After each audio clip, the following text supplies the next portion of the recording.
ওম শান্তি। আজি 23/12/2024 বৰ্ষৰ প্ৰাতঃ মুৰলী ওম শান্তি বাপ-দাদা মধুবন। আজি বাবাই কৈছে, মৰমৰ সন্তানসকল, তোমালোক পিতাৰ ওচৰলৈ পুনৰ জীৱিত হ'বলৈ আহা। পিতাক পালে ভক্তি মাৰ্গৰ সকলো ভাগৰ দূৰ হৈ যায়। প্ৰশ্ন: তোমালোক সন্তানসকলক পিতাই কোনটো বিধিৰে পুনৰ জীৱিত কৰে? উত্তৰ: 1 নম্বৰ, বাবাই জ্ঞান শুনাই শুনাই তোমালোকক পুনৰ জীৱিত কৰি দিয়ে। 2 নম্বৰ, স্মৃতিৰেও তোমালোক সন্তানসকল পুনৰ জীৱিত হৈ যোৱা। বাস্তৱত সত্য যুগ হৈছে সঁচা বিশ্ৰামপুৰী। তাত কোনো অপ্ৰাপ্ত বস্তু নাথাকে, যাক প্ৰাপ্ত কৰিবলৈ পৰিশ্ৰম কৰিবলগীয়া হয়। 3 নম্বৰ, শিৱ বাবাৰ কোলাত আহিয়েই তোমালোক সন্তানসকলে বিশ্ৰাম পাই যোৱা। সমস্ত ভাগৰ দূৰ হৈ যায়। ওম শান্তি। পিতাই বহি বুজায়, লগতে এই দাদাইও অৰ্থাৎ ব্ৰহ্মা বাবাইও বুজে, কিয়নো পিতাই এই দাদাৰ দ্বাৰা বুজায়। যেনেকৈ তোমালোকে বুজা, তেনেকৈ এই দাদাইও বুজে। দাদাক ভগৱান বুলি কোৱা নহয়, এয়া হৈছে ভগৱান উবাচ অৰ্থাৎ ভগৱানৰ বাণী। পিতাই কি বুজায়?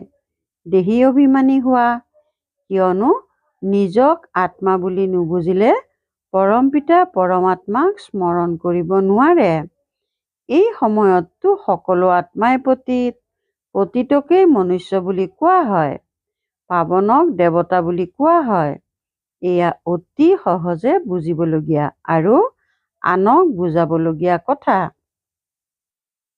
মনুষ্যইহে আহ্বান জনায়, হে পতিতক পাৱন কৰি তোলোতা আহক। দেৱী দেৱতাসকলে এনেকৈ কেতিয়াও নকয়, পতিত পাৱন পিতা পতিতসকলৰ আহ্বানত আহে। আত্মাসকলক পাৱন কৰি আকৌ পাৱন নতুন সৃষ্টিও স্থাপনা কৰে। আত্মাই পিতাক আহ্বান জনায়, শৰীৰেতো আহ্বান নজনায়। পাৰলৌকিক পিতা যিজন সৰ্বদা পাৱন, তেওঁকেই সকলোৱে স্মৰণ কৰে। এইখন হৈছে পুৰণি সৃষ্টি। পিতাই নতুন পাৱন সৃষ্টি ৰচনা কৰে। কিছুমানতো এনেকুৱাও আছে, যিয়ে কয়, আমাৰতো ইয়াতে অপাৰ সুখ ধন সম্পত্তি বহুত আছে। তেওঁলোকে ভাবে আমাৰ কাৰণে এইখনেই স্বৰ্গ। তেওঁলোকে তোমালোকৰ কথা কেনেকৈ মানিব? কলিযুগী সৃষ্টিক স্বৰ্গ বুলি ভবা, এইটো হৈছে বুদ্ধিহীনতা। ইমান জৰ্জৰিত অৱস্থা হৈ গৈছে, তথাপিও মনুষ্যই কয়, আমিতো স্বৰ্গত বহি আছো। সন্তানসকলে নুবুজালে তেতিয়া পিতাইতো ক'ব, তোমালোক পাথৰ বুদ্ধিৰ নেকি? আনক বুজাব নোৱাৰানে? নিজে যেতিয়া পাৰস বুদ্ধিৰ হ'ব, তেতিয়াহে আনকো তেনেকুৱা কৰি তুলিব। পুৰুষাৰ্থ ভালদৰেই কৰিব লাগে, ইয়াত কোনো লাজৰ কথা নাই। কিন্তু মনুষ্যৰ বুদ্ধিত আধা কল্পৰ যি ওলোটা মত ভৰি আছে, সেইবোৰ সহজে পাহৰি নাযায়। যেতিয়ালৈকে পিতাক যথাৰ্থ ৰীতিৰে চিনি নাপায়, তেতিয়ালৈকে সেই শক্তি আহিব নোৱাৰে। পিতাই কয়, এই বেদ শাস্ত্ৰ আদিৰ দ্বাৰা মনুষ্যৰ একো শুধৰণি নহয়, দিনে প্ৰতিদিনে আৰুহে অৱনমিত হৈ গৈ আছে। সতোপ্ৰধানৰ পৰা তমোপ্ৰধানহে হৈছে। এয়া কাৰো বুদ্ধিত নাই যে আমি সতোপ্ৰধান দেৱী দেৱতা আছিলো, কেনেকৈ তললৈ নামি আহিলো, কোনেও অলপো নাজানে। আৰু 84 জন্মৰ সলনি 84 লাখ জন্ম বুলি কৈ দিলে, তেন্তে জানিবনো কেনেকৈ? পিতাৰ বাহিৰে জ্ঞানৰ পোহৰ দিওঁতা আন কোনো নাই। সকলোৱে ইজনে সিজনক দেখি দুৱাৰে দুৱাৰে হাবাথুৰি খাই ফুৰে। অৱনমিত হৈ হৈ একেবাৰে তলত পৰি গ'ল। সকলো শক্তি শেষ হৈ গ'ল। বুদ্ধিত শক্তিও নাই যে পিতাক যথাৰ্থ ৰূপত জানিব। পিতাহে আহি সকলোৰে বুদ্ধিৰ তলা খোলে। তেন্তে কিমান পুনৰ্জীৱিত হৈ যায়। পিতাৰ ওচৰত সন্তানসকল পুনৰ্জীৱিত হ'বলৈহে আহে। ঘৰত বিশ্ৰাম পোৱা নাযায় জানো? পিতাক পালে ভক্তিমাৰ্গৰ সকলো ভাগৰ দূৰ হৈ যায়। সত্যযুগকো বিশ্ৰামপুৰী বুলি কোৱা হয়। তাত তোমালোকে কিমান বিশ্ৰাম পোৱা? কোনো অপ্ৰাপ্ত বস্তু নাই যাৰ বাবে পৰিশ্ৰম কৰিবলগীয়া হয়। ইয়াত যেনেকৈ পিতাই পুনৰ্জীৱিত কৰে তেনেকৈ দাদাইও কৰে। শিৱ বাবাৰ কোলাত আহি কিমান বিশ্ৰাম পোৱা যায়। বিশ্ৰাম মানেই হৈছে শান্তি। মনুষ্যও ভাগৰি গ'লে বিশ্ৰাম লয়। কোনোবা কৰবাত কোনোবা আন কৰবাত বিশ্ৰাম ল'বলৈ যায় নহয়, কিন্তু সেই বিশ্ৰামত কোনো সজীৱতা নাথাকে। ইয়াততো পিতাই তোমালোকক কিমান জ্ঞান শুনাই পুনৰ্জীৱিত কৰে। পিতাৰ স্মৃতিৰেও কিমান পুনৰ্জীৱিত হয় আৰু তমোপ্ৰধানৰ পৰা সতোপ্ৰধানৰো হৈ যোৱা। সতোপ্ৰধান হ'বৰ কাৰণে ইয়াত পিতাৰ ওচৰলৈ আহা। পিতাই কয়, মৰমৰ সন্তানসকল, পিতাক স্মৰণ কৰা। পিতাই বুজাইছে যে গোটেই সৃষ্টিৰ চক্ৰ কেনেকৈ ঘূৰে, সকলো আত্মাই কেনেকৈ ক'ত বিশ্ৰাম পায়।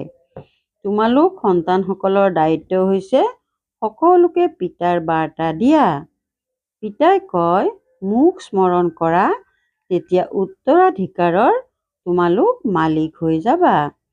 পিতাই এই সংগম যুগত নতুন স্বৰ্গৰ সৃষ্টি ৰচনা কৰে, য'ত তোমালোকে গৈ মালিক হোৱাগৈ। আকৌ দাপৰত মায়া ৰাৱণৰ দ্বাৰা তোমালোক অভিশপ্ত হোৱা। তেতিয়া পবিত্ৰতা, সুখ, শান্তি, ধন আদি সকলো শেষ হৈ যায়।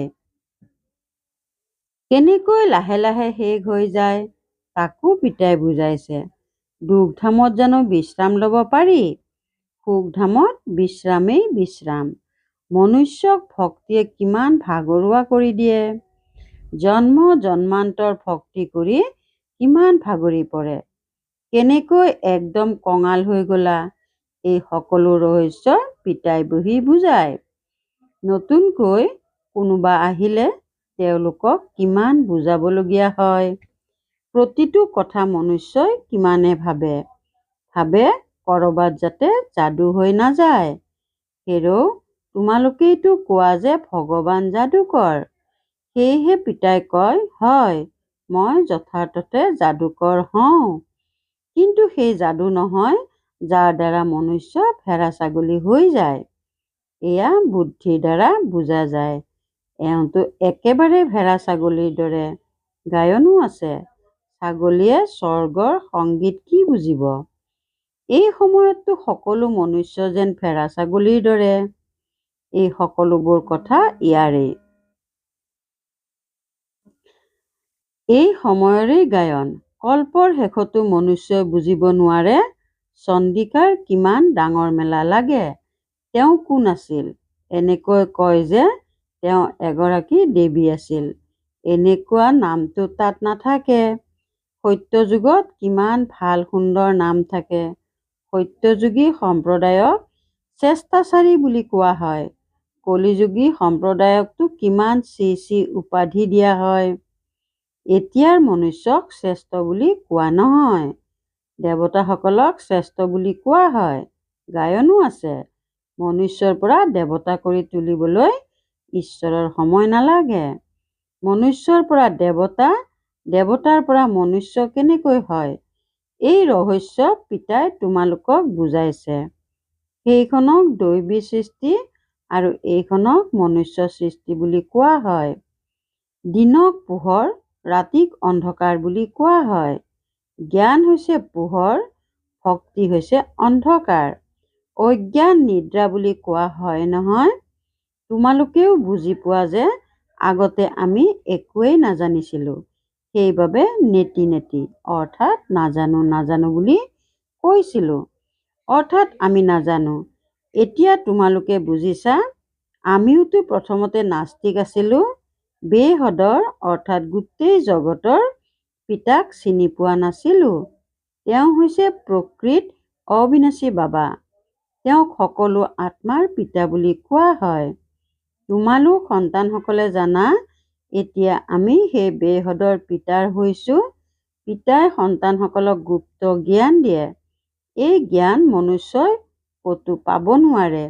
আত্মাও হৈছে গুপ্ত জ্ঞান আত্মাই ধাৰণ কৰে। আত্মাইহে মুখৰ দ্বাৰা জ্ঞান শুনায়। আত্মাইহে পিতাক গুপ্তভাৱে স্মৰণ কৰে। পিতাই কয়, সন্তানসকল, দেহ অভিমানী নহবা। দেহ অভিমানৰ ফলত আত্মাৰ শক্তি শেষ হৈ যায়। আত্মা অভিমানী হ'লে আত্মাত শক্তি জমা হয়। পিতাই কয়, ড্ৰামাৰ ৰহস্য যথা ৰীতিৰে বুজি চলিব লাগে। এই অবিনাশী ড্ৰামাৰ ৰহস্য যিয়ে ভালদৰে জানে, তেওঁ সদায় হৰ্ষিত হৈ থাকে। বৰ্তমান সময়ত মনুষ্যই ওপৰলৈ যাবৰ বাবে কিমান চেষ্টা কৰে। ভাবে যে ওপৰত সৃষ্টি আছে। শাস্ত্ৰত শুনিছে যে ওপৰত সৃষ্টি আছে। সেয়েহে ওপৰত গৈ চাব বিচাৰে। তাত সৃষ্টি স্থাপনা কৰি বৰ্তি থকাৰ চেষ্টা কৰে। সৃষ্টিখনতো বহুত জনবহুল হৈ গ'ল নহয়। ভাৰতত কেৱল এটাই আদি সনাতন দেৱী দেৱতা ধৰ্ম আছিল আৰু কোনো খণ্ড নাছিল। পাছলৈ কিমান জনবহুল হৈ গ'ল।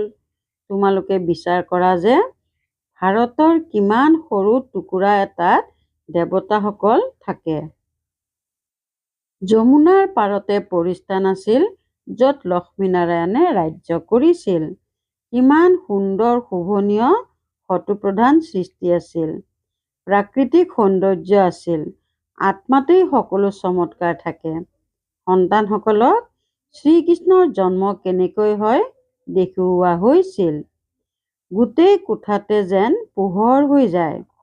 সেয়েহে পিতাই বহি সন্তানসকলক বুজায়, এতিয়া তোমালোকে পৰিস্থানলৈ যাবৰ কাৰণে পুৰুষাৰ্থ কৰি আছা। বাকী এনেকুৱা নহয় যে পুখুৰীত ডুব মাৰিলে পৰি হৈ যাবাগৈ। এইবোৰ সকলো মিছা নাম ৰাখি দিছে। লাখ লাখ বছৰ বুলি কোৱাৰ বাবে একেবাৰে সকলো পাহৰি গ'ল। এতিয়া তোমালোক পুৰুষাৰ্থৰ ক্ৰম অনুসৰি অভুল হৈ আছা। বিচাৰ কৰা হয়, ইমান সূক্ষ্ম আত্মাই শৰীৰৰ দ্বাৰা কিমান ডাঙৰ ভূমিকা পালন কৰে। আকৌ যেতিয়া আত্মা শৰীৰৰ পৰা ওলাই যায়, তেতিয়া শৰীৰৰ কি অৱস্থা হয় চোৱা। আত্মাইহে ভূমিকা পালন কৰে। এয়া কিমান ডাঙৰ বিচাৰ কৰাৰ কথা। গোটেই বিশ্বৰ ভাৱৰীয়াসকলে অৰ্থাৎ আত্মাসকলে নিজৰ কৰ্মকাণ্ড অনুসৰি ভূমিকা পালন কৰে। অলপো হিনদেৰি হ'ব নোৱাৰে। হুবহু গোটেই ভূমিকা পুনৰাবৃত্তি হৈ আছে। এই ক্ষেত্ৰত সংশয় উদয় হ'ব নোৱাৰে। প্ৰত্যেকৰে বুদ্ধিত পাৰ্থক্য হ'ব পাৰে, কিয়নো আত্মা মন বুদ্ধি সহিত নহয় জানো। আত্মাসকলে জানে যে আমি বৃত্তি ল'ব লাগিব, সেয়েহে অন্তৰ আনন্দিত হৈ থাকে। ইয়াতো ভিতৰলৈ আহিয়ে লক্ষ্য উদ্দেশ্য আগত দেখাৰ লগে লগে আনন্দটো নিশ্চয় লাগিব। এতিয়া তোমালোকে জানা যে আমি এয়া অৰ্থাৎ দেৱী দেৱতা হ'বৰ বাবে ইয়াত পঢ়ো। এনেকুৱা কোনো বিদ্যালয় নাই য'ত পৰৱৰ্তী জন্মৰ লক্ষ্য উদ্দেশ্য চাব পাৰে। তোমালোকে লক্ষ্য কৰা যে আমি লক্ষ্মী নাৰায়ণৰ দৰে হৈ আছো। এতিয়া আমি সংগম যুগত আছো, য'ত ভৱিষ্যতে তেওঁলোকৰ দৰে লক্ষ্মী নাৰায়ণ হ'বলৈ পঢ়ি আছো। এয়া কিমান গুপ্ত পঢ়া। লক্ষ্য উদ্দেশ্যক দেখি কিমান আনন্দিত হ'ব লাগে। আনন্দৰ পাৰাপাৰ নাই। বিদ্যালয় বা পাঠশালা এনেকুৱাই হ'ব লাগে। হওঁতে কিমান গুপ্ত কিন্তু শক্তিশালী পাঠশালা। পঢ়া যিমানেই উচ্চ, সিমানে সা সুবিধাও থাকে। কিন্তু তোমালোকে ইয়াত মজিয়াত বহি পঢ়া। আত্মাই পঢ়িবলগীয়া হয়। সেয়া লাগিলে মজিয়াত বহিয়েই পঢ়া বা আসনত বহিয়েই পঢ়া, কিন্তু আনন্দত জঁপিয়াই থকা যে এই পঢ়াত উত্তীৰ্ণ হৈ এয়া অৰ্থাৎ লক্ষ্মীনাৰায়ণ হ'মগৈ। এতিয়া তোমালোক সন্তানসকলৰ পিতা আহি নিজৰ পৰিচয় দিছে যে মই এওঁৰ অৰ্থাৎ ব্ৰহ্মাৰ শৰীৰত প্ৰৱেশ কৰি তোমালোকক পঢ়াওঁ। পিতাই দেৱতাসকলকো নপঢ়ায়। দেৱতাসকলৰ এই জ্ঞাননো ক'ত থাকে? মনুষ্যটো বিবুদ্ধিত পৰে যে দেৱতাসকলৰ এই জ্ঞান নাই। দেৱতাসকলে এই জ্ঞানৰ দ্বাৰাই দেৱতা হয়। দেৱতা হোৱাৰ পাছত আকৌ জ্ঞানৰ কি দৰকাৰ? লৌকিক পঢ়াৰ দ্বাৰা বেৰিষ্টাৰ হৈ গ'ল, উপাৰ্জন কৰিবলৈ লাগি গ'ল। তাৰ পাছত আকৌ বেৰিষ্টাৰী পঢ়িব জানো? ভাল বাৰু, অতি মৰমৰ কল্পৰ পাছত পুনৰাই মিলিত হোৱা সন্তানসকলৰ প্ৰতি মাতা পিতা বাপ দাদাৰ স্নেহপূৰ্ণ স্মৰণ আৰু সুপ্ৰভাত। আত্মিক পিতাৰ আত্মিক সন্তানসকলক নমস্কাৰ। ধাৰণাৰ বাবে মুখ্য সাৰ ১ নম্বৰ। অবিনাশী ড্ৰামাৰ ৰহস্য যথাৰ্থভাৱে জানি হৰ্ষিত হৈ থাকিব লাগে। এই ড্ৰামাখনত প্ৰতিগৰাকী ভাৱৰীয়াৰ নিজা নিজা ভূমিকা আছে যি হুবহু পালন কৰি আছে। ২ নম্বৰ। লক্ষ্য উদ্দেশ্য সন্মুখত ৰাখি আনন্দত জঁপিয়াব লাগে। বুদ্ধিত থাকিব লাগে যে এই পঢ়াৰ দ্বাৰা এনেকুৱা লক্ষ্মীনাৰায়ণ হ'মগৈ। বৰদান: স্মৃতি আৰু সেৱাৰ শক্তিশালী আধাৰেৰে তীব্ৰ গতিত আগবাঢ়ি যাওঁতা মায়া জেদ হোৱা। স্মৃতি আৰু সেৱাৰ শক্তিশালী আধাৰেৰে তীব্ৰ গতিত আগবাঢ়ি যাওঁতা মায়া জেদ হোৱা। ব্ৰাহ্মণ জীৱনৰ আধাৰ হৈছে স্মৃতি আৰু সেৱা। এই দুয়োটা আধাৰ সদায় শক্তিশালী হৈ থাকিলে তেতিয়া তীব্ৰ গতিত আগবাঢ়ি গৈ থাকিব। যদি সেৱা বহুত আছে, স্মৃতি দুৰ্বল বা স্মৃতি বহুত ভাল, সেয়া কম, তেতিয়াও তীব্ৰ গতিত যাব সেৱা কম, তেতিয়াও তীব্ৰ গতিত যাব নোৱাৰে। স্মৃতি আৰু সেৱা দুয়োটাতেই তীব্ৰ গতি লাগে। স্মৃতি আৰু নিস্বাৰ্থ সেৱা একেলগে থাকিলে তেতিয়া মায়াজীত হ'বলৈ সহজ। প্ৰতিটো কৰ্মৰ সমাপ্তিৰ আগেয়ে সদায় বিজয় দেখা দিব।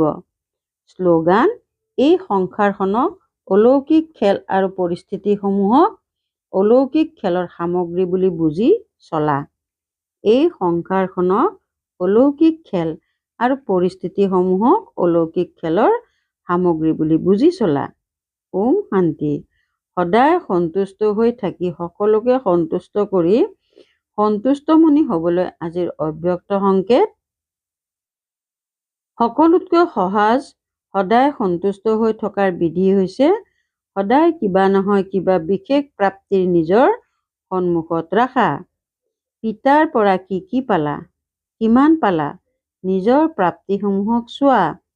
জ্ঞানৰূপী সম্পদ কিমান প্ৰাপ্ত হৈছে, যোগৰ দ্বাৰা শক্তিসমূহ, দিব্য গুণসমূহ কিমান প্ৰাপ্ত হৈছে, বাস্তৱিক নিচাত আনন্দত থকাৰ প্ৰাপ্তি কিমান হৈছে। কেতিয়াবা কিবা, কেতিয়াবা আন কিবা প্ৰাপ্তি সন্মুখত ৰাখি সন্তুষ্ট হৈ থকা। ওম শান্তি।